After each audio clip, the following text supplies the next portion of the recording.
안녕하세요. 김호준입니다. 다음 주 드디어 올림픽이 개막합니다. 올림픽 최대 이슈 중 하나가 단일팀 문제였죠. 관련해 보수는 프레임 하나를 만들어냈습니다.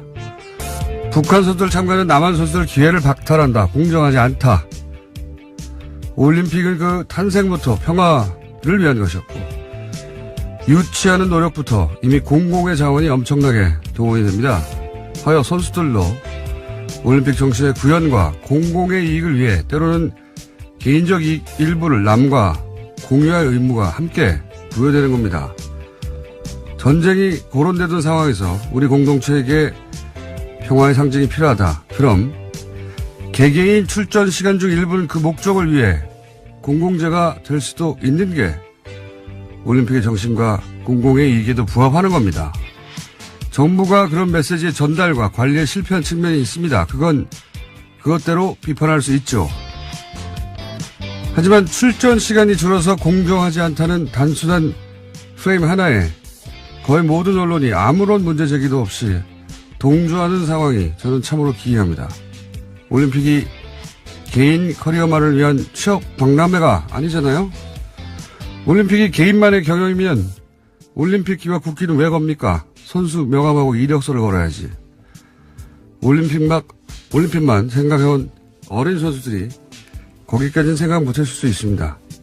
당황하고 억울할 수 있죠. 그럴 때 단일팀이 가지는 상징과 의의, 올림픽의 공공성과 우리 공동체가 필요로 하는 평화의 절박함을 그들에게 얘기해 줄 수 없다면 언론이 뭐하러 있습니까?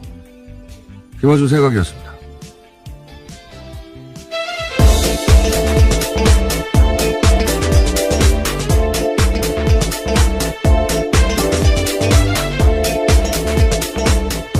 시사인의 김은지입니다. 네. 이 이슈는 원래 정부가 메시지 관리에 실패한 게 맞아요. 네. 그에 대해서 정부 관계자들이 사과를 하기도 했습니다. 네. 당황했다고 봅니다. 왜냐면은 단일팀이 이렇게 운전된 적이 없기 때문에 준비가 안 됐어요. 메시지 전달과 관리에. 그리고 또 그만큼 보수가 초장부터 아주 잘 치고 들어온 프레임이고. 그래서 정부가 수습할 문제라고 생각해서 제가 가만히 있었는데 좀 시간이 지나면 이 단일팀의 불공정 프레임 이거 자체도 문제가 있다. 반쪽짜리 프레임이다. 이렇게 얘기할 줄 알았는데 이슈가 다 끝났는데 그런 얘기가 없어서 제가 이제서야 한마디 하는데 고생한 개개인의 기회를 제한하면 안 된다. 맞아요. 그 중요한 가치인데 그게 유일한 가치는 아니에요. 올림픽은 개인의 기회 실현 이외에도 공공의 가치를 구현할 의무가 선수들에게도 있는 겁니다. 네. 올림픽이 선수 개개인에게 배타적으로 독점할 수 있는 기회가 아니에요. 조금만 생각해보면 당연한 건데, 초장부터 여론이 확 쏠리니까, 무서워서 그런 건지, 비겁해서 그런 건지, 언론이 그런 말을 안 해서 한마디 하고요. 더 웃긴 거는 이런 포인트예요. 보수가 갑자기 개인의 권리가 가장 중요하다는 거예요. 네. 그럼 노조 지지해야지, 보수가. 노조 포함하면 맨날 뭐 국가 경제를 생각하라고 그러다가 갑자기 올림픽에서만 개인 권리가 가장 중요하게 되는 겁니다. 이게 앞뒤가 안 맞는 거예요. 그 프레임에 이따시만한 허점이 있는데 그냥 언론들이 넘어가 주니까 실망입니다. 저는. 자, 첫 번째 뉴스가 뭡니까? 네, 세월호 특별조사의 업무를 방해한 혐의를 받고 있는 박근혜 정부의 해양수산부 장차관이 구속됐습니다. 김영석 전 장관과 윤학배 전 차관에 대한 구속영장이 어제 발부된 건데요. 이들의 구속영장을 심사한 서울 동부지법 양철한 부장판사는 발부 사유를 다음과 같이 밝혔습니다. 범죄 혐의가 소명되고 도망의 우려 및 증거인멸의 우려가 있다라는 겁니다.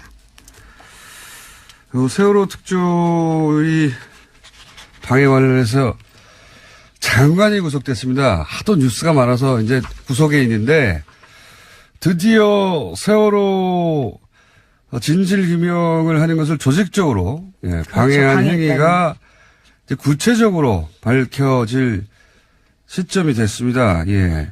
이렇게 조직적이고 구체적으로 방해를 하려면은 기본적으로 상시 사찰이 있어야 되는 겁니다. 상식적으로.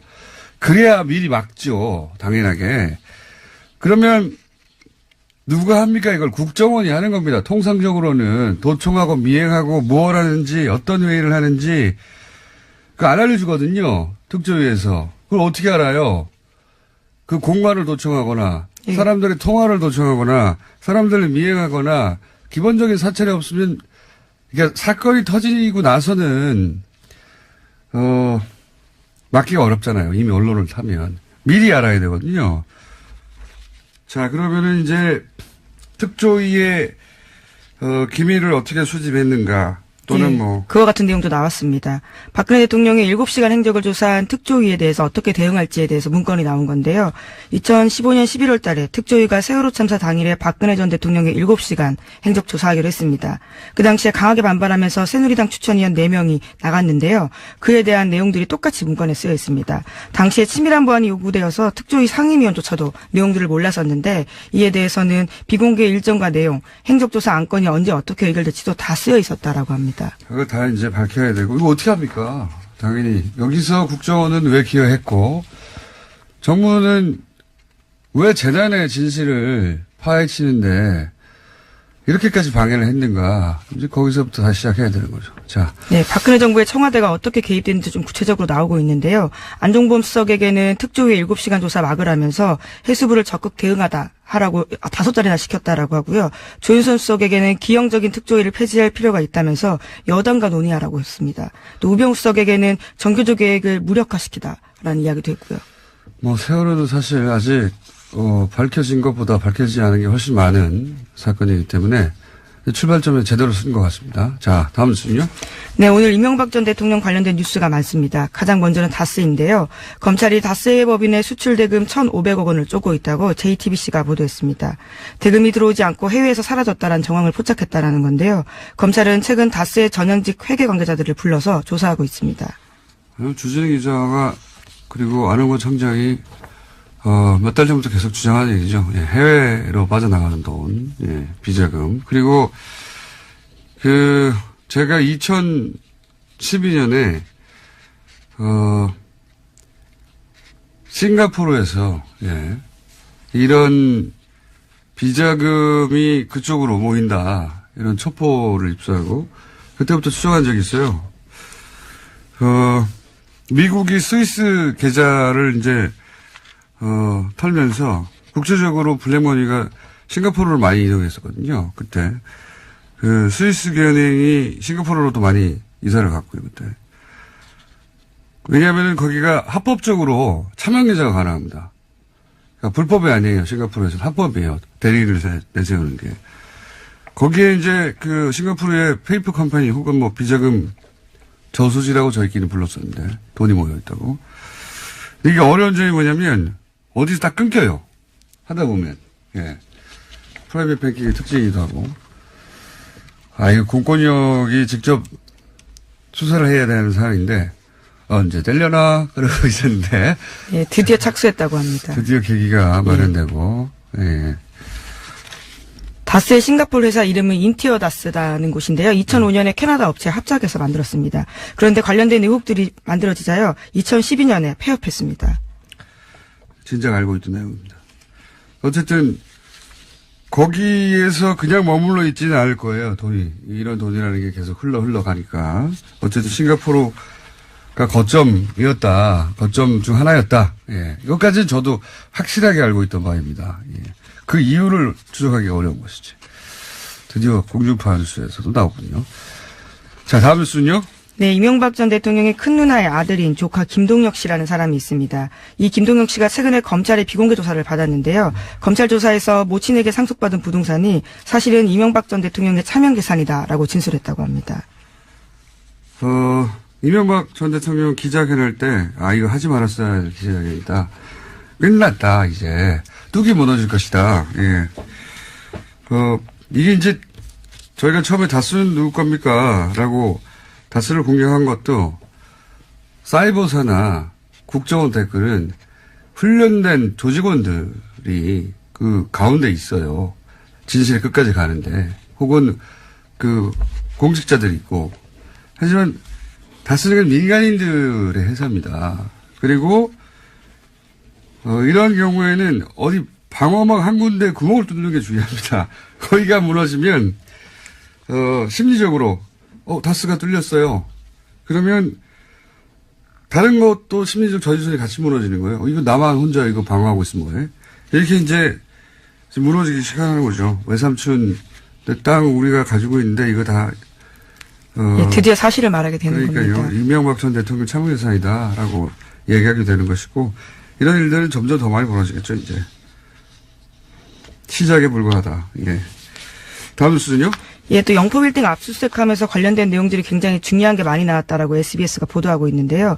이명박 전 대통령이 재임 시절에 다스 관련된 보고를 직접 받았다라는 증거를 검찰이 확보했다고 합니다. 검찰 관계자에 따르면 이명박 전 대통령 쪽에 급소를 찔렀다라고 할 정도로 스모킹 건이라고 하는데요. 아직 구체적인 내용이 나오진 않았습니다. 그래요? 급소를 찔렀어요? 네, 그런 표현이 있습니다. SBS가 그렇게 보도하고 있는데요. 급소는 뉴스공장이 지난 7월부터 찔렀어요. 예, 시사인도 함께 했습니다. 계속 찔렀는데 청와대 민정하고 공권력을 동원해서 돈을 찾고 그 과정을 청와대 민정이 뭐 자기 혼자 결정했겠습니까? 청와대 대빵이 시켰지? 민정이 왜 그걸 혼자 해요? 그리고 민정이 왜 사기업하고 계속 연락을 합니까? 그 사기업과 연락한 문서들도 진작에 공개했고요. 그렇지만 검찰 조사가 중요한 건 그때 이제 뉴스공장에서 여러 가지 문건을 들고 얘기했지만 대통령이 보고를 받았다고 하는 문건이나 증거를 여기 이 부분은 검찰만 확보할 수 있는 거죠. 예, 그걸 검찰이 확보했다면 이제 완성이 되는 거죠, 그림이. 자, 다음은요. 네, 김재정 씨와 관련된 이야기도 여러 차례 말씀드렸습니다. 이명박 전 대통령의 처남인 고 김재정 씨가 일종의 키맨이다라는 건데요. 그와 관련해서 상속자인 부인 권모 씨가 검찰 조사 받았습니다. 상속세 탈루한 의혹으로 받고 있는데요. 이와 관련해서 상속자인 부인 권모 씨가 아니라 제3자가 상속 과정의 문제점을 검토한 흔적이 발견됐다라고 합니다. 발견된 지 4개월 넘었어요. 뉴스공장에서 계속 얘기했어요. 제3자가 했다고. 안홍구 총장님이 그렇게 얘기를 많이 했었고, 예. 하지만 이게 다 이제, 뉴스에, 지상파가 가장 정제해서 내놓는, 뉴스에서 보도되기 시작했다는 게 중요한 거죠. 자, 다음 뉴스는요? 네, 이명박 정부 사이버사령부의 정치관여 의혹 수사를 은폐무마한 혐의로 구속된 전 국방부 수사팀 관계자 기억하실 겁니다. 최근에 구속이 됐는데요. 이 관계자가 심경의 변화를 일으켜서 적극 진술을 하고 있다고 합니다. 상부 지시를 받고 핵심 진술을 덮었다라는 이야기입니다. 이게 다수 효과라는 겁니다. 저기가 뚫렸네? 나 혼자 방어한다고 지금 내가 방어할 대상, 우리 이명박 전 대통령이 보호가 되지 않네? 나만 하면 뭐해? 이런 심리적 전신에 뚫리는 효과가 있어. 다른 분야도 다 이렇게 될 겁니다. 네, 오늘 아침 경향신문 보도인데요. 구체적인 내용들이 꽤 많이 나오고 있습니다. 그러면서 윗선 규명에 힘이 나고 있다라고 하는데 김관진 전 장관이 구속됐다 풀려나가면서 한동안 소강 상태였는데 다시 한번 속도 내고 있다고 합니다. 다 무너지게 돼 있다니까요. 그 기자회견 하지 말았어야 돼요. 아무 내용도 없는 기자회견. 아무것도 없나 보다. 이렇게 되는 거군요. 자, 다음 순요. 네, 서지현 검사 이야기도 안 할 수가 없는데요. 이번 주에도 JTBC에 출연해서 처음으로 피해 사실 털어놓은 다음에 계속해서 법무부의 부실 대응 비판됐습니다. 이와 관련해서 박상기 장관이 피해 사실을 적시한 서 검사의 메일을 받았는지 여부가 어제 하루 종일 논란이 됐습니다. 저도 이 뉴스 봤는데, 저도 이 뉴스를 보면서 굉장히 이상한 지점을 발견했어요. 이제 법무부 관계자 발로 첫 뉴스가 나왔죠. 네, 뉴스원 보도였습니다. 네, 장관이 이메일을 확인했는데 메일 받지 않았다고 하더라. 여기서부터 출발됐거든요. 법무부 관계자 발로. 네, 직접 메일을 받은 사실이 없는 것으로 확인했다라는 보도였습니다. 그리고 나서 이제 좀 이따가 공식 브리핑에서 받았다고 하니까 거짓 해명, 말 바꾸기 이게 이제 하루 종일 보도된 내용인데 이게 탐사 보도를 오래 해온 저로서는 이거는 진짜를 놓친 뉴스다. 껍데기만 본 뉴스다. 최초로 제가 아무도 이 말을 그렇게 저녁 때문에 그런 내용이 나올 줄 알았더니 그게 안 나와서. 왜냐하면은 서검사 측에서 메일 보냈다고 했어요. 답장을 받았다고 했어요. 메일은 법적인 증거 능력이 인정받을 만큼 확실한 물증입니다. 이제는 상대 손에 메일이 있어요. 그죠? 이거를 있다고 하는데 일부러 거짓말해서 상대 손에 있는 증거를 없앨 수가 없는 거예요.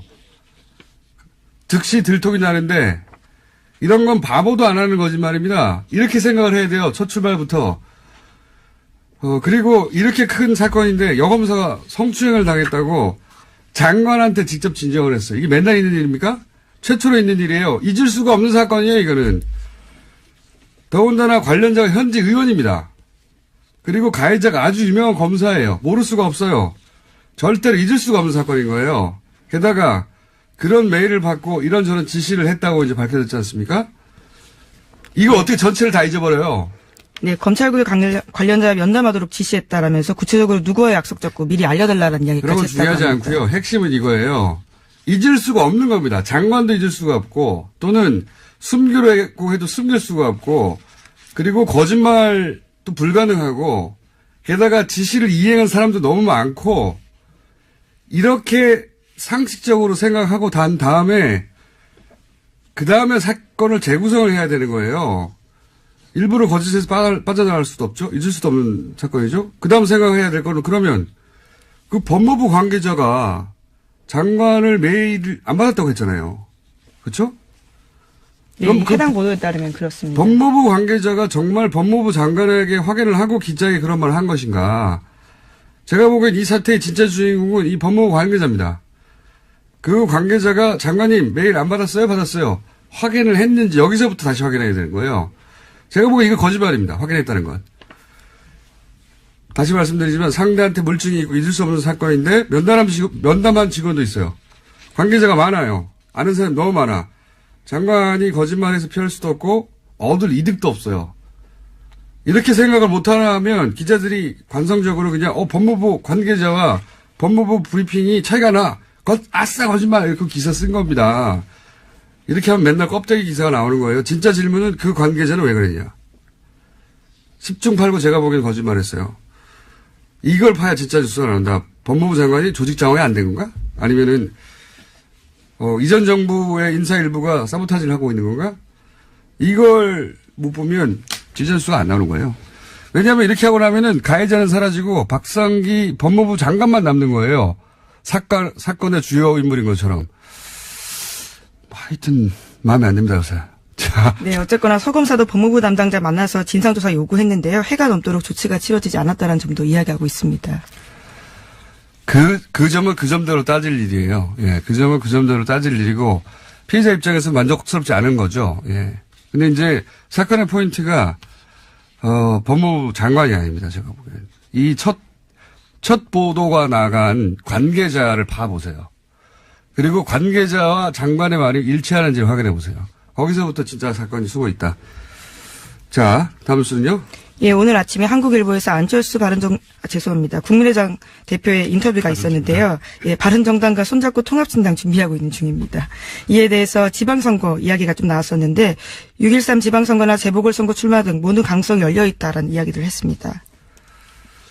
그냥 안철수 대표 관련 통합 관련 뉴스가 많이 나오는데 이거 이제 한 번만 더 코멘트를 하자면 전당대회 안 하는 거를 가지고 여러 기사에서 우회로를 찾는다, 우회한다. 어떤 기사는 산에 길을 내고 물에 다리를 놓는다, 막 이런 표현을 하던데 정치권이 앞뒤 안 맞게 행동하거나 유불리에 따라서 말을 바꾸거나 기준을 바꾸거나 그 여야 모두 있는 거거든요.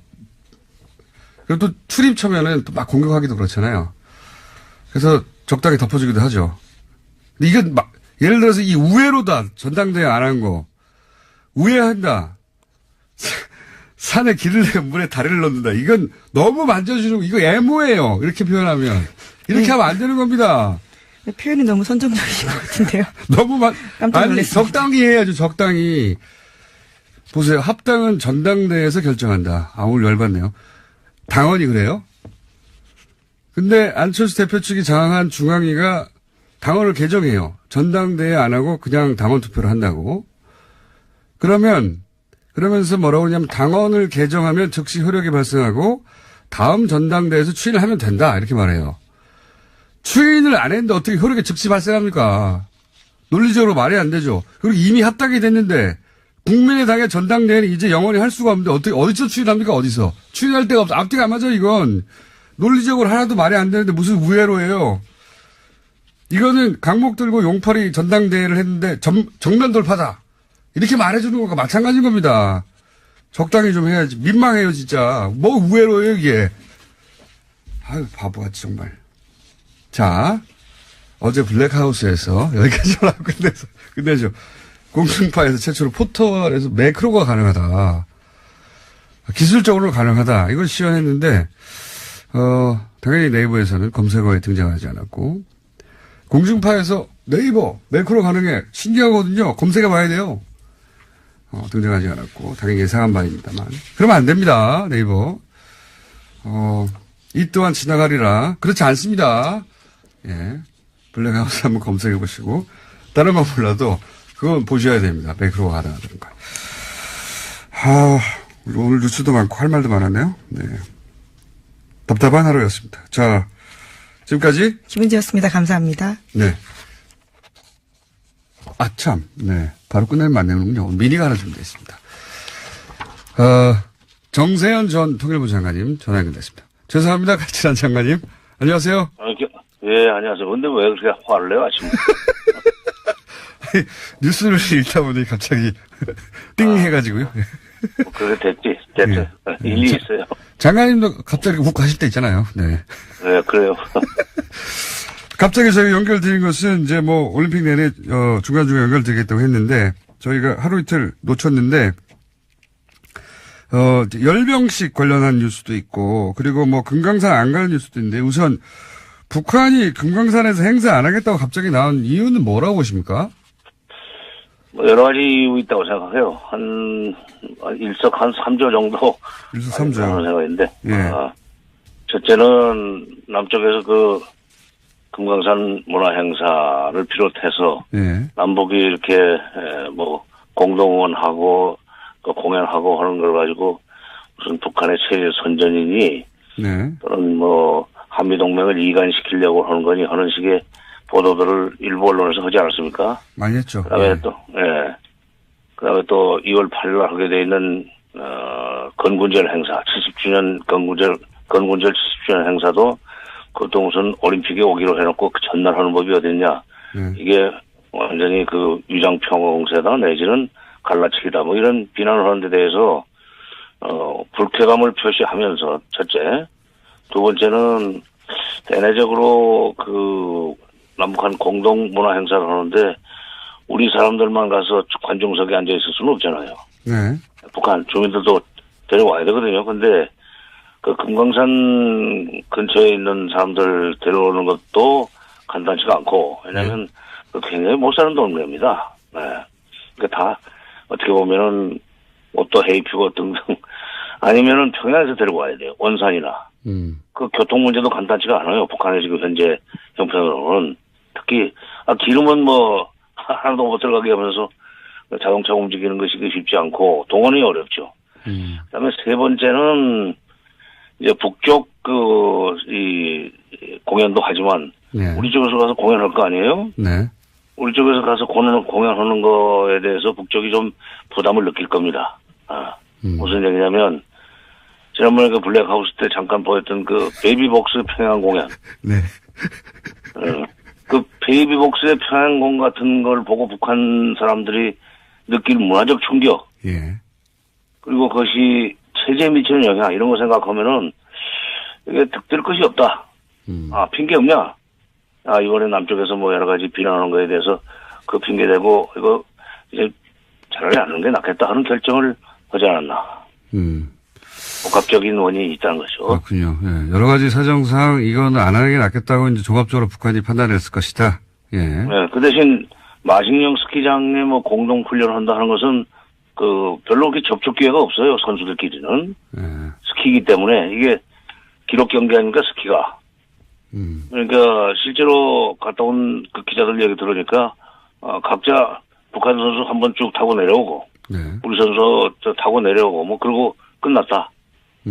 별로 이렇게 물론 만나서 뭐 이야기하고 하는 그거는 뭐 좋은데 같이 어울리는 시간이 적기 때문에 그건 부담을 별로 안 느꼈을 겁니다. 그렇군요. 이제 이 공연도 하고 남측에서 가서 오래된 시설들도 이제 이용해야 하고 뭐 북한 입장의 형편도 있고 또 남한에서는 이걸 또 비판도 하고 하여튼 복합적으로 기분도 나쁘고 형편도 어렵고 현실적인 어려움도 있고 뭐 이런 차원일 것이다. 네. 듣고 보니 그러네요. 예. 예. 이건 어떻습니까? 또 한 가지는, 건국절 열병식. 북한에서는, 건군절. 건군절, 예, 국이 아니라. 건군절. 이거는 우리 입장에서는 올림픽 전날인데, 이렇게 퍼레이드를 해야 되느냐. 뭐 이런 분명히 입장이 있을 수 있고, 북한에서는, 아니, 이거는 이쪽 행사인데, 니네가 이것까지 못하게 하면 안 되지. 뭐 이런 게 입장이 갈리는 건, 한편으로 양쪽으로 생각해보면 당연한데요. 결국은 이 행사를 하겠죠? 당연히? 그렇죠. 이게 원래 북한의 건군절이, 예. 1948년 2월 8일이 건군절입니다. 예. 지금으로부터 70년 전이죠. 예. 그런데 그러다가 78년부터는 건군절을 4월 25일로 바꿨어요. 그게 이제 1932년 4월 25일 그때 21살짜리 김일성이 예. 김성주였죠. 처음에는 항일 파티산 항일 유격대를 만들었다고 하는 날이 4월 25일이에요. 그거를 건군절로 이렇게 만들었어요. 네. 그때부터 78년에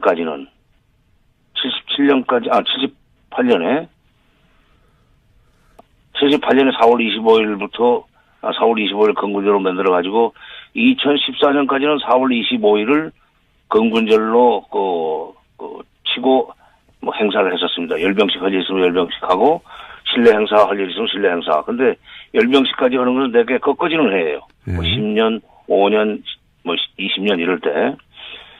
그러다가 다시 그러니까 15년부터는 김정은 시대죠. 김정은 시대에 와서 다시 건군절을 2월 8일로 되돌려놨어요. 그리고 지금 이번에 금년이 처음으로 맞는 꺾어지는 해입니다. 70주년. 금년 신년사에서 9월 9일이 정권 수립 기념일인데 그게 70주년이라는 얘기부터 하면서 그걸 대대적으로 하자. 그리고 그걸 잔치로 만들자.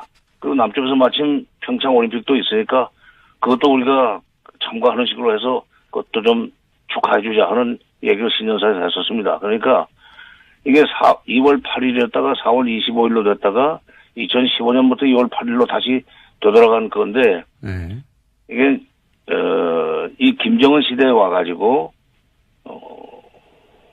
아버지 때 그러니까 김정일 때 그리고 김일성 때 성취하지 못했던 여러 가지 군사적 업적을 한 번에 이번에 보일러 주려고 할 거예요. 예를 들면 무기도 들고 나올 거고 장거리 미사일 같은 것도. 근데 이제 우리 옛날에 박정희 전두환 시절에 국군의 날 행사를 생각해 보면 열병식 하면은 탱크 무슨 미사일 끌고 나오고 공중에서는 비행기 날고 그러지 않았습니까? 그러니까 그런데 이제 우리 올림픽 전날 바로 하는 것이 하필이면 또 날짜가 공교롭게도 그렇게 됐습니다. 그건 우연히 그렇게 일치했죠. 우연히 그렇게 됐는데 거기는 건군절 70주년 행사기 때문에 이걸 작게 할 수가 없어요. 70년 전에 벌어진 일이라 바꿀 수가 없고 70년 전부터 벌어진 일이라 바꿀 수가 없고 그렇죠. 그쪽에서는 큰 잔치다. 그러니까 바꿀 수 없겠네요. 옆집의 잔치에 이제 가기 전날 자기네 칠순 잔치하고 오는 셈인데 그건 뭐라고 그러겠어요. 그러니까 그리고 무기를 끌고 나올 거예요. ICBM도 나올 거고 여러 가지 위협적인 행사를 할 텐데 그게 밖으로 그러니까 우리가 볼 때는 미국이나 우리가 볼 때는 위협적이 될 수 있지만 그쪽으로 봐서는 이거 우리가 이렇게까지 만들었다는 자랑스러운 일종의 이 전시 행사인데 그 대내 통치 차원에서 하는 걸로 봐야 됩니다. 김정은의 소위 장악력을 높이고 아버지 할아버지 못지않은 업적을 쌓았다고 하는 것을 과시하려고 하는 행사이기 때문에 그렇게 완전히 평창 올림픽에 재뿌리려고 한다 하는 것으로 이렇게 몰아붙여서는 안 되죠. 그럴 필요가 없어요. 알겠습니다. 각자 하고 오라고 해도 돼요. 저희는 7년 전에 결정됐지만 여기는 70년 전에 결정된 거라 바꿔서 그 잔치를 바꾸기 어렵다. 이렇게 이해하면 되겠습니다. 자, 오늘 여기까지 짚어보고요. 제가 보기엔 또 한 1, 2주 사이에 또 장관님을 모시고 간단하게 핵심을 체크해야 될 것 같습니다. 오늘 말씀 감사합니다. 예. 지금까지 정세현 전 통일부 장관이었습니다.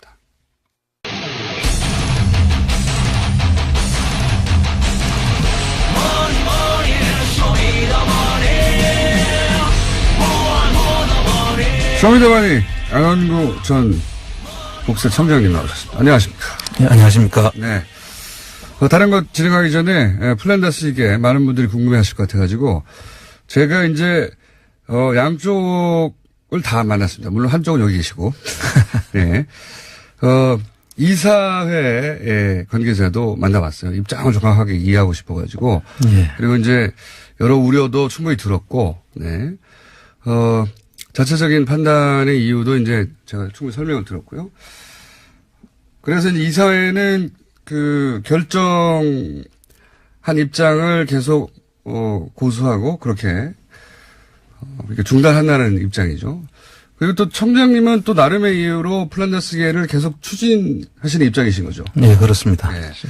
이 입장이 양쪽 다 확고하기 때문에 제가 이제 양쪽 다 만나서 그러면 입장을 확인한 만큼 양쪽의 입장을 존중하는 가운데 해법이 뭐가 있는가 열심히 찾고 있고 다음 주 정도면은 이렇게 양쪽의 입장을 존중하면서 해결할 수 있겠다고 하는 내용을 다음 주에는 제가 말씀드릴 수 있을 것 같습니다. 제가 중재자 이런 거 진짜 싫어하는데 어쩔 수 없어요. 저희가 방송에서 얘기를 했기 때문에 중재자는 지금 귀찮거든요. 근데 충분히 그 이사의 입장도 들었고 그래서 그랬구나 하고 또 청장님도 또 계속해서 왜 계속 추진해야 하는지 말씀하셨기 때문에 양쪽의 입장을 잘 존중하고 살리되 그러나 해법은 세상에 해법이 없는 경우는 없어요. 예, 해법을 잘 찾아서 다음 주에는 이 시간에 명쾌하게 알려드리도록 하겠습니다. 양쪽을 잘 살려서. 자, 그 얘기는 다음 주에 말씀드릴 수 있을 것 같고 최근에 국세청장이 다시 등장하고 막 뉴스에. 네, 그렇습니다. 반가우셨겠어요? 네. 감옥 갔다 오신 분으로. 전 국세청장들 중에 좀 물론 이런 정치적 사건은 아니지만. 예. 그렇게 이제 명예가 추락하거나 그런 경우가 있긴 있었죠. 근데 이번엔 좀 케이스가 다릅니다. 케이스가. 네. 정부의 그 하청 혹은 청부사죠. 이건 청부 사찰에 동원된 거 아닙니까 이게. 지금 이명박 정부의 국세청 정말 그 사악함의 끝이 어딘지 어디까지 추락해야 될 것인지 네. 정말 참 너무 답답한 그런 상황인데요. 지금 간단하게 얘기하면 이현동 전 국세청장이 당시 일을 시작했을 때 국세청장이 아니었죠. 그렇습니다. 요약하면 김대중 전 대통령 그리고 노무현 전 대통령의 해외 비자금을 찾기 위해서 국정원이 프로젝트를 가동했고 그때 이제 자금 추적하는 데는 국세청이 짱이니까 국세청의 이런 핵심 인물들이 국정원으로부터 돈을 받고 게다가. 예. 그것도 대북 특수공작비를 전용해서 그 돈을 받고 또 그 돈 일부는 또 미국 국세청에 뇌물로 줬다는 뇌물로 주고. 그리고 이게 국세청은 무슨 그 국정원이 흥신소나 심부름센터로 활용한 것 같아요. 그러니까요. 그걸 기꺼이 수행했고 근데 열심히 찾았는데 아무것도 없더라. 그렇죠. 그래서 덮었다. 그게 이제 덮었기 때문에 영원히 묻힐 수 있었는데 이번에 엉뚱하게도 원세훈 전 국정원장을 뒤지다가 그렇습니다. 그분이 또 이명박의 최순실이라고 제가 부르기 시작했는데 거기서 구멍이 쑥쑥쑥 나가지고 여기까지 온 거예요. 예. 그리고 이 지금 다른 것보다 제가 가장 붕괴하는 이유는 지금 돌아가신 대통령 두 분입니다. 이게 살아 계시는 분들도 아니고 돌아가신 두 분 대통령을 욕보이기 위해서 그렇죠. 음해하려고 하는 거 아닙니까? 그러니까요. 이거는 부관 참시에 하려고 하는 거거든요. 그러니까요. 예. 이거는 정말 천인공노할 일이라고 저는 생각합니다. 말도 안 되는 짓에 그 동원된 인원 중에 국세청장이 등장해가지고 이거 안원구 청장님하고 자세히 얘기해봐야 되겠다. 예. 내부 사정을 잘 아시는 분으로서 이게 이제 쭉 한번 읊어주시죠. 어떻게 된 건지. 전후.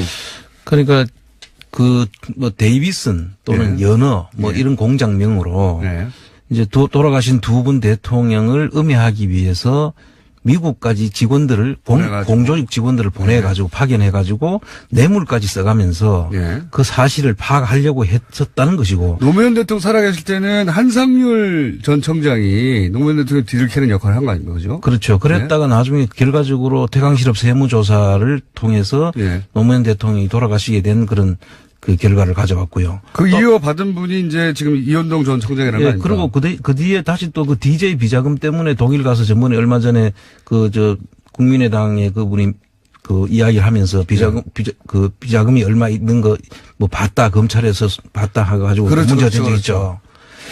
그런 것들이 있어가지고 그때 국세청이 난장판이 됐거든요. 그 한상률 청장이 있을 때 이미 그때 노무현 그리고 김대중 전 대통령을 이제 뒤를 캐기 시작했고. 그죠? 그렇습니다. 네.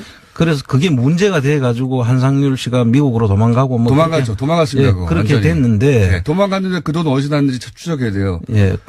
그 부분도 지금 남아있지만 네. 그 뒤에 이현동 씨가 이 사실을 다 알고 있는 사람이잖아요. 그렇죠. 어떻게 난리가 났는지. 예. 그래서 그거를 그대로 이어받아가지고 그것도 국정원하고 짝짝꿍이 돼가지고 지금 이런 일을 벌였다는 거 아닙니까? 그러니까 한상률 청장은 그게 드러나는 바람에 청장직을 내려놓고 어쩔 수 없이 미국으로 이거 도망입니다. 진짜로. 예. 예. 도망가서 당시 미국에서 비자 연장이 현지에서는 안 되는데도 불구하고 정부가 비자 연장까지 해주면서 네. 거기 도망가 있으라고 했거든요.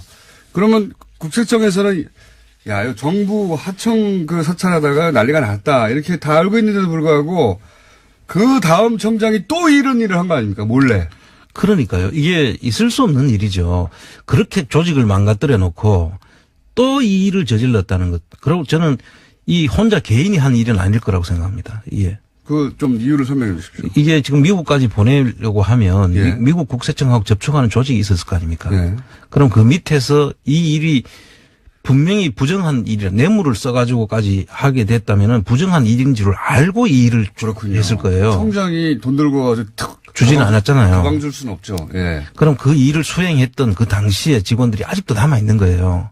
국세청에. 예, 그리고 한상률 당시에 그런 일들을 했는 사람들이 그대로 버젓이 계속 왔잖아요. 예. 근데 아직까지 있는 사람도 있을 거라고 저는 생각을 합니다. 그렇죠. 이 일이 이전에 밝혀져 가지고 누구누구가 뭐 법적 처벌을 받았다. 그런 적이 한 번도 없으니까. 한 번도 없었죠. 예. 그리고 국세청 개혁 TF에서 뭐 한다고 했는데 한 번도 이 부분에 대해서 인적 청산 부분을 한 번도 이야기한 적이 없고. 국세청 내부에서 다 알 텐데 대충 고위직들은 그죠. 너무 잘 알고 있죠. 그 당사자일 수도 있어요.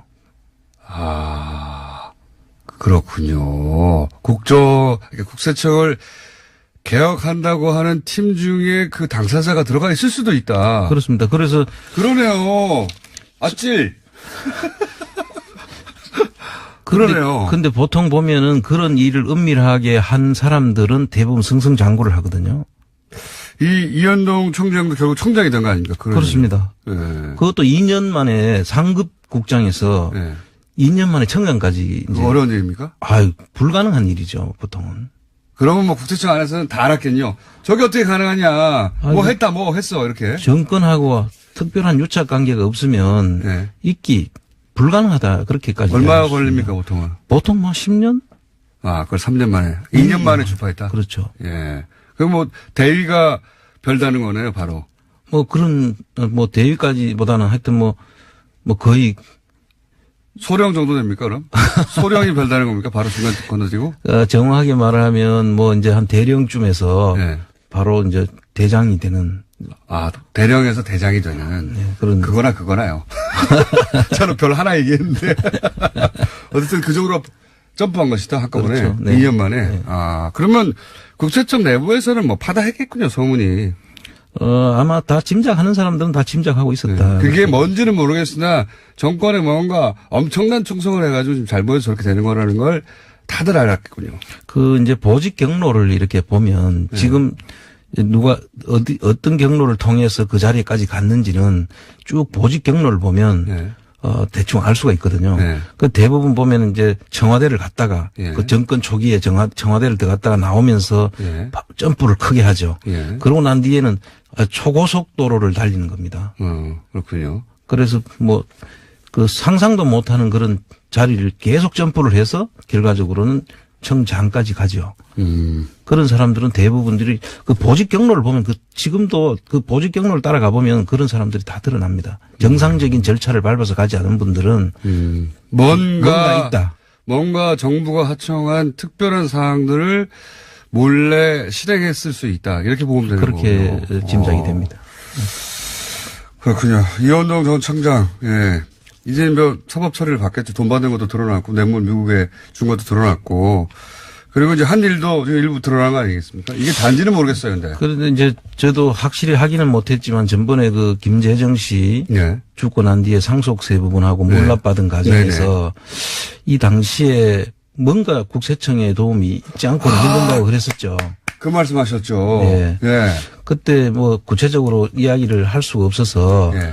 아직 그 구체적인 이야기는 안 했는데 이게 그러한 관계가 없으면 예. 있기 어려운 신고 내용과 물납 과정이 있었거든요. 아하. 그때 국세청에 누군가가 그 일에도 동원되거나 관여했을 수 있다. 그렇죠. 그때 당시에 저희들이 그 확인한 문건들이 있지 않습니까? 예. 그 문건 속에 제가 눈에 익은 문건들이 좀 있었거든요. 아, 이건 국세청 쪽에서 작성한 것 같은데? 국세청 쪽에서 작성을 했거나 아니면 국세청 쪽에서 컨설팅. 도움이 없으면 네.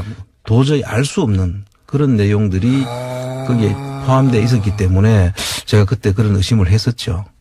그때는 직접 말씀 안 하셨지만, 이거 내가 거기 평생 계셨으니까, 이거 우리 쪽 사람이 관여한 것 같은데, 이렇게. 그럼요. 그 내용 속에는 그 짐작할 수 있는 그런 대목들이 많이 있었습니다. 그 당시에. 청장님 눈에만 보이는. 그러니까 이제 요거는 지금 이제 국세청의 이제 전 청장이 어떻게 정부의 하청을 받고 이전 대통령들을 몰래 사찰하다가 실패했는가, 돈까지 받고 개인적으로 삭복하고 그런 내용인데 요것만 있었을 건 아니다. 아마도 이 정부 이명박 정부 시절에 상속 관련해가지고 뭐 처리해준다거나 혹은 뭐 컨설팅을 해준다거나 혹은 직접 관여한다든가 하는데 국세청 관계자가 아니면 할 수 없는 일들이 있어 보이더라 이거지 않습니까? 그렇습니다. 그래서 이 지금 국세청 문제는 앞으로 또 다른 어떤 문제도 또 있을 수 있다. 저는 그렇게 이게 시작에 불과할 수도 있다. 예, 뭐 충분히 더 나올 수도 있다. 국세청의 최근 분위기는 혹시 모르십니까? 최근에 이제 물론 감옥 갔다 오셨지만 국세청의 전 후배라든가 그런 분들이 여차저차하면서 제가 사실 이제 그 국세청 직원 대다수의 직원들은 정말 성실하고 정말 훌륭한 직원들이에요. 대부분의 조직이 그래요. 그런데 이제 정부 조직이. 이런 어떤 정치적인 어떤 그 이유나 정치적인 목적을 가지고 움직이는 일부 간부들. 극소수죠, 항상. 그 사람들이 이제 문제였고요. 또 근데 그 사람들이 다 그 정권의 그 비호하에 자꾸 이제 하니까 전체 국세청이 매도되는 거는 정말로 저는 경계해야 된다고 생각하고요. 우리 정말 훌륭한 직원들이거든요, 대부분은. 근데 그분들이 이런 일로 그 사회적 지탄을 받아서는 안 된다. 아주 특정한 사람을 꼭꼭 집어서 우리가 문제를 이야기해야지 아주 성실한 사람들은 절대 이게 그냥 같은 그 범주에 넣어서 이걸 다루면 안 된다. 저는 그렇게 생각합니다. 그거는 충분히 알겠고. 그러면 그 극소수에 해당되는 여전히 조직에 남아있을 가능성이 높은 그 사람들을 다 이렇게 핀셋으로 탁탁탁 좀 집어내 줬으면 좋겠어요. 집어내 주는 거는 결국 검찰이 해야 될 일입니까? 저는 이제 본 그 자체에서 해주면 제일 좋은데 스스로 안 되잖아요, 원래. 그게 스스로 하기가 참 애매한 겁니다. 왜냐하면 대부분 그분들이 그 자리에 있을 테니까 같이 했으면. 요거 이제 앞으로 한번 계속 얘기해보죠. 국세청 어떻게 할 것인가. 오늘 여기까지 하겠습니다. 한원구 청장이었습니다. 감사합니다. 예, 감사합니다. 박근혜 대통령의 7시간 행적을 조사한 특조위에 대해서 어떻게 대응할지에 대해서 문건이 나온 건데요. 2015년 11월 달에 특조위가 세월호 참사 당일에 박근혜 전 대통령의 7시간 행적 조사하기로 했습니다. 그 당시에 강하게 반발하면서 새누리당 추천위원 4명이 나갔는데요. 그에 대한 내용들이 똑같이 문건에 쓰여 있습니다. 당시에 치밀한 보안이 요구되어서 특조위 상임위원조차도 내용들을 몰랐었는데 이에 대해서는 비공개 일정과 내용, 행적조사 안건이 언제 어떻게 의결될지도 다 쓰여 있었다라고 합니다. 그거 다 이제 밝혀야 되고 이거 어떻게 합니까? 당연히 여기서 국정원은 왜 기여했고 정부는 왜 재단의 진실을 파헤치는데 이렇게까지 방해를 했는가. 이제 거기서부터 다시 시작해야 되는 거죠. 자. 네, 박근혜 정부의 청와대가 어떻게 개입됐는지 좀 구체적으로 나오고 있는데요. 안종범 수석에게는 특조위 7시간 조사 막으라면서 해수부를 적극 하라고 5자리나 시켰다라고 하고요. 조윤선 수석에게는 기형적인 특조위를 폐지할 필요가 있다면서 여당과 논의하라고 했습니다. 또 우병우 수석에게는 정교조 계획을 무력화시키다라는 이야기도 했고요. 뭐 세월호도 사실 아직 밝혀진 것보다 밝혀지지 않은 게 훨씬 많은 사건이기 때문에 출발점에 제대로 쓴 것 같습니다. 자, 다음 순요. 네, 오늘 이명박 전 대통령 관련된 뉴스가 많습니다. 가장 먼저는 다스인데요. 검찰이 다스의 법인의 수출 대금 1,500억 원을 쪼고 있다고 JTBC가 보도했습니다. 대금이 들어오지 않고 해외에서 사라졌다라는 정황을 포착했다라는 건데요. 검찰은 최근 다스의 전현직 회계 관계자들을 불러서 조사하고 있습니다. 주진우 기자가 그리고 안홍건 청장이 몇 달 전부터 계속 주장하는 얘기죠. 예, 해외로 빠져나가는 돈, 예, 비자금. 그리고 제가 2012년에 싱가포르에서 이런 비자금이 그쪽으로 모인다, 이런 첩보를 입수하고 그때부터 추정한 적이 있어요. 미국이 스위스 계좌를 이제 털면서 국제적으로 블랙머니가 싱가포르로 많이 이동했었거든요. 그때 스위스 은행이 싱가포르로도 많이 이사를 갔고요. 그때. 왜냐하면 거기가 합법적으로 차명 계좌가 가능합니다. 그러니까 불법이 아니에요. 싱가포르에서는 합법이에요. 대리를 내세우는 게. 거기에 이제 싱가포르의 페이퍼 컴퍼니 혹은 뭐 비자금 저수지라고 저희끼리 불렀었는데 돈이 모여있다고. 이게 어려운 점이 뭐냐면 어디서 딱 끊겨요. 하다 보면. 예. 프라이빗 뱅킹의 특징이기도 하고. 이거 공권력이 직접 수사를 해야 되는 사항인데 언제 되려나 그러고 있었는데. 예, 드디어 착수했다고 합니다. 드디어 계기가 마련되고. 예. 다스의 싱가포르 회사 이름은 인티어 다스라는 곳인데요. 2005년에 캐나다 업체 합작해서 만들었습니다. 그런데 관련된 의혹들이 만들어지자요. 2012년에 폐업했습니다. 진작 알고 있던 내용입니다. 어쨌든 거기에서 그냥 머물러 있지는 않을 거예요. 돈이. 이런 돈이라는 게 계속 흘러가니까. 어쨌든 싱가포르가 거점이었다. 거점 중 하나였다. 예. 이것까지는 저도 확실하게 알고 있던 바입니다. 예. 그 이유를 추적하기 어려운 것이지. 드디어 공중파 뉴스에서도 나오군요. 자, 다음 뉴스는요? 네, 이명박 전 대통령의 큰 누나의 아들인 조카 김동혁 씨라는 사람이 있습니다. 이 김동혁 씨가 최근에 검찰의 비공개 조사를 받았는데요. 검찰 조사에서 모친에게 상속받은 부동산이 사실은 이명박 전 대통령의 차명 계산이다라고 진술했다고 합니다. 이명박 전 대통령 기자회견할 때, 이거 하지 말았어야 할 기자회견이다. 끝났다, 이제. 뚝이 무너질 것이다. 예. 이게 이제 저희가 처음에 다스는 누구 겁니까? 라고 다스를 공격한 것도 사이버사나 국정원 댓글은 훈련된 조직원들이 그 가운데 있어요. 진실의 끝까지 가는데. 혹은 공직자들이 있고. 하지만 다스는 민간인들의 회사입니다. 그리고 이런 경우에는 어디 방어막 한 군데 구멍을 뚫는 게 중요합니다. 거기가 무너지면 심리적으로 다스가 뚫렸어요. 그러면 다른 것도 심리적 저지선이 같이 무너지는 거예요. 이거 나만 혼자 이거 방어하고 있으면 뭐해? 이렇게 이제 무너지기 시작하는 거죠. 외삼촌 땅 우리가 가지고 있는데 이거 다 예, 드디어 사실을 말하게 되는 그러니까요. 겁니다. 이명박 전 대통령 참여대상이다라고 얘기하게 되는 것이고 이런 일들은 점점 더 많이 벌어지겠죠. 이제 시작에 불과하다. 예. 다음 뉴스는요? 예, 또 영포빌딩 압수수색하면서 관련된 내용들이 굉장히 중요한 게 많이 나왔다라고 SBS가 보도하고 있는데요. 이명박 전 대통령이 재임 시절에 다스 관련된 보고를 직접 받았다라는 증거를 검찰이 확보했다고 합니다. 검찰 관계자에 따르면 이명박 전 대통령 쪽에 급소를 찔렀다라고 할 정도로 스모킹 건이라고 하는데요. 아직 구체적인 내용이 나오진 않았습니다. 그래요? 급소를 찔렀어요? 네, 그런 표현이 있습니다. SBS가 그렇게 보도하고 있는데요. 급소는 뉴스공장이 지난 7월부터 찔렀어요. 예, 시사인도 함께했습니다. 안녕하세요, 김호준입니다. 다음 주 드디어 올림픽이 개막합니다. 올림픽 최대 이슈 중 하나가 단일팀 문제였죠. 관련해 보수는 프레임 하나를 만들어냈습니다. 북한 선수들 참가는 남한 선수들 기회를 박탈한다. 공정하지 않다. 올림픽은 그 탄생부터 평화를 위한 것이었고 유치하는 노력부터 이미 공공의 자원이 엄청나게 동원이 됩니다. 하여 선수들로 올림픽 정신의 구현과 공공의 이익을 위해 때로는 개인적 이익 일부를 남과 공유할 의무가 함께 부여되는 겁니다. 전쟁이 고론되던 상황에서 우리 공동체에게 평화의 상징이 필요하다. 그럼 개개인 출전 시간 중 일부는 그 목적을 위해 공공재가 될 수도 있는 게 올림픽의 정신과 공공의 이익에도 부합하는 겁니다. 정부가 그런 메시지의 전달과 관리에 실패한 측면이 있습니다. 그건 그것대로 비판할 수 있죠.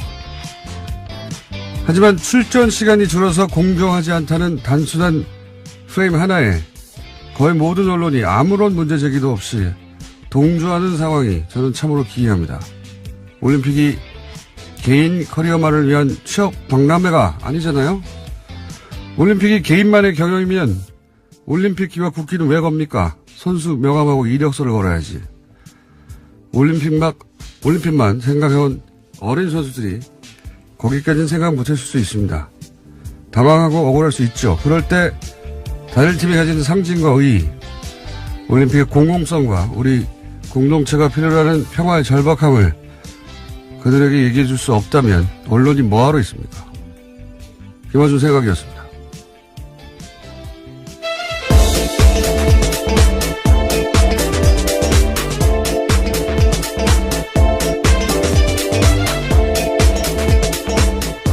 시사인의 김은지입니다. 네. 이 이슈는 원래 정부가 메시지 관리에 실패한 게 맞아요. 네. 그에 대해서 정부 관계자들이 사과를 하기도 했습니다. 네. 당황했다고 봅니다. 왜냐면은 단일팀이 이렇게 운전된 적이 없기 때문에 준비가 안 됐어요. 메시지 전달과 관리에. 그리고 또 그만큼 보수가 초장부터 아주 잘 치고 들어온 프레임이고. 그래서 정부가 수습할 문제라고 생각해서 제가 가만히 있었는데 좀 시간이 지나면 이 단일팀의 불공정 프레임 이거 자체도 문제가 있다. 반쪽짜리 프레임이다. 이렇게 얘기할 줄 알았는데 이슈가 다 끝났는데 청와대 민정하고 공권력을 동원해서 돈을 찾고 그 과정을 청와대 민정이 뭐 자기 혼자 결정했겠습니까? 청와대 대빵이 시켰지? 민정이 왜 그걸 혼자 해요? 그리고 민정이 왜 사기업하고 계속 연락을 합니까? 그 사기업과 연락한 문서들도 진작에 공개했고요. 그렇지만 검찰 조사가 중요한 건 그때 이제 노수공장에서 여러 가지 문건을 들고 얘기했지만 대통령이 보고를 받았다고 하는 문건이나 증거를 여기 이 부분은 검찰만 확보할 수 있는 거죠. 그걸 검찰이 확보했다면 이제 완성이 되는 거죠, 그림이. 자, 다음은요. 네, 김재정 씨와 관련된 이야기도 여러 차례 말씀드렸습니다. 이명박 전 대통령의 처남인 고 김재정 씨가 일종의 키맨이다라는 건데요. 그와 관련해서 상속자인 부인 권모 씨가 검찰 조사 받았습니다. 상속세 탈루한 의혹으로 받고 있는데요. 이와 관련해서 상속자인 부인 권모 씨가 아니라 제3자가 상속 과정의 문제점을 검토한 흔적이 발견됐다라고 합니다. 발견된 지 4개월 넘었어요. 뉴스공장에서 계속 얘기했어요. 제3자가 했다고. 안홍구 총장님이 그렇게 얘기를 많이 했었고, 하지만 이게 다 이제, 뉴스에, 지상파가 가장 정제해서 내놓는, 뉴스에서 보도되기 시작했다는 게 중요한 거죠. 자, 다음 순요. 네, 이명박 정부 사이버사령부의 정치관여 의혹 수사를 은폐무마한 혐의로 구속된 전 국방부 수사팀 관계자 기억하실 겁니다. 최근에 구속이 됐는데요. 이 관계자가 심경의 변화를 일으켜서 적극 진술을 하고 있다고 합니다. 상부 지시를 받고 핵심 진술을 덮었다라는 이야기입니다. 이게 다수 효과라는 겁니다. 저기가 뚫렸네? 나 혼자 방어한다고 지금 내가 방어할 대상, 우리 이명박 전 대통령이 보호가 되지 않네? 나만 하면 뭐해? 이런 심리적 저지심이 뚫리는 효과가 있어. 다른 분야도 다 이렇게 될 겁니다. 네, 오늘 아침 경향신문 보도인데요. 구체적인 내용들이 꽤 많이 나오고 있습니다. 그러면서 윗선 규명에 힘이 나고 있다라고 하는데 김관진 전 장관이 구속됐다 풀려나가면서 한동안 소강 상태였는데 다시 한번 속도 내고 있다고 합니다. 다 무너지게 돼 있다니까요. 그 기자회견 하지 말았어야 돼요. 아무 내용도 없는 기자회견. 아무것도 없나 보다. 이렇게 되는 거거든요. 자, 다음 순요. 네, 서지현 검사 이야기도 안 할 수가 없는데요. 이번 주에도 JTBC에 출연해서 처음으로 피해 사실 털어놓은 다음에 계속해서 법무부의 부실 대응 비판됐습니다. 이와 관련해서 박상기 장관이 피해 사실을 적시한 서 검사의 메일을 받았는지 여부가 어제 하루 종일 논란이 됐습니다. 저도 이 뉴스 봤는데, 저도 이 뉴스를 보면서 굉장히 이상한 지점을 봤는데, 그런 얘기가 없어, 제가. 이제서야 한마디 하는데. 고생한 개개인의 기회를 제한하면 안 된다. 맞아요. 그 중요한 가치인데, 그게 유일한 가치는 아니에요. 올림픽은 개인의 기회 실현 이외에도 공공의 가치를 구현할 의무가 선수들에게도 있는 겁니다. 예. 올림픽이 선수 개개인에게 배타적으로 독점할 수 있는 기회가 아니에요. 조금만 생각해보면 당연한 건데, 초장부터 여론이 확 쏠리니까, 무서워서 그런 건지, 비겁해서 그런 건지, 언론이 그런 말을 안 해서 한마디 하고요. 더 웃긴 건 이런 포인트예요. 보수가 갑자기 개인의 권리가 가장 중요하다는 거예요. 예. 그럼 노조 지지해야지, 보수가. 노조 포함하면 맨날 뭐 국가 경제를 생각하라고 그러다가 갑자기 올림픽에서만 개인 권리가 가장 중요하게 되는 겁니다. 이게 앞뒤가 안 맞는 거예요. 그 프레임에 이따시만한 허점이 있는데 그냥 언론들이 넘어가 주니까 실망입니다. 저는. 자, 첫 번째 뉴스가 뭡니까? 네, 세월호 특별조사의 업무를 방해한 혐의를 받고 있는 박근혜 정부의 해양수산부 장차관이 구속됐습니다. 김영석 전 장관과 윤학배 전 차관에 대한 구속영장이 어제 발부된 건데요. 이들의 구속영장을 심사한 서울 동부지법 양철한 부장판사는 발부 사유를 다음과 같이 밝혔습니다. 범죄 혐의가 소명되고 도망의 우려 및 증거인멸의 우려가 있다라는 겁니다.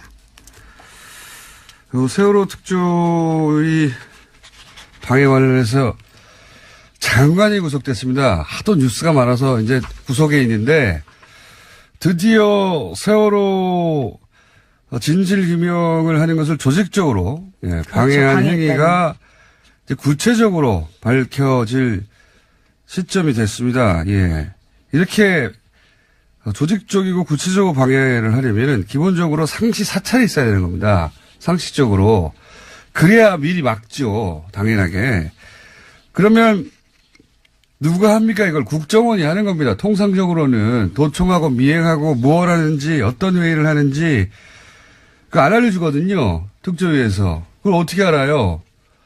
그 공관을 도청하거나 사람들의 통화를 도청하거나 사람들을 미행하거나 기본적인 사찰이 없으면 그러니까 사건이 터지고 나서는 막기가 어렵잖아요. 이미 언론을 타면. 미리 알아야 되거든요.